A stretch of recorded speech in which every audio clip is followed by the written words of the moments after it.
সকাল সকাল একা একা বাড়ি যাচ্ছিলাম, ভাবলাম একটা ভ্লগ বানিয়ে নিই। আসলে হয়েছে কি, এই শনিবারে না আমাদের বাড়িতে শ্যামসুন্দর ঠাকুর আসবে।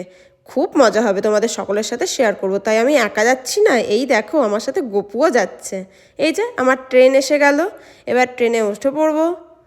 এই ট্রেনটা কিন্তু আমার বেশ অভ্যাস খারাপ করে দিয়েছে জানো।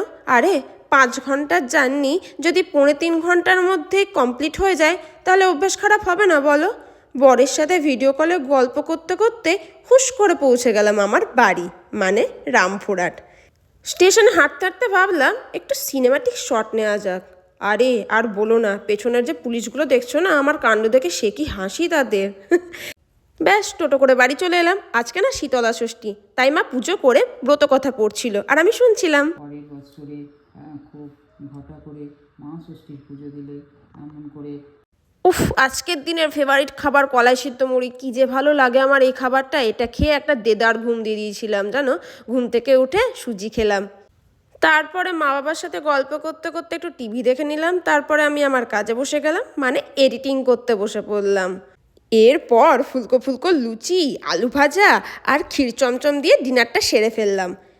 এরপরে ভিডিওটা এডিট করে পোস্ট করে দেবো, তারপর বরের সাথে ভিডিও কলে গল্প করে ঘুমিয়ে পড়বো। ব্যাস এইভাবেই কেটে গেল আজকের দিনটা। চলো কালকে তোমাদের সাথে আবার দেখা হবে। Tata, bye bye.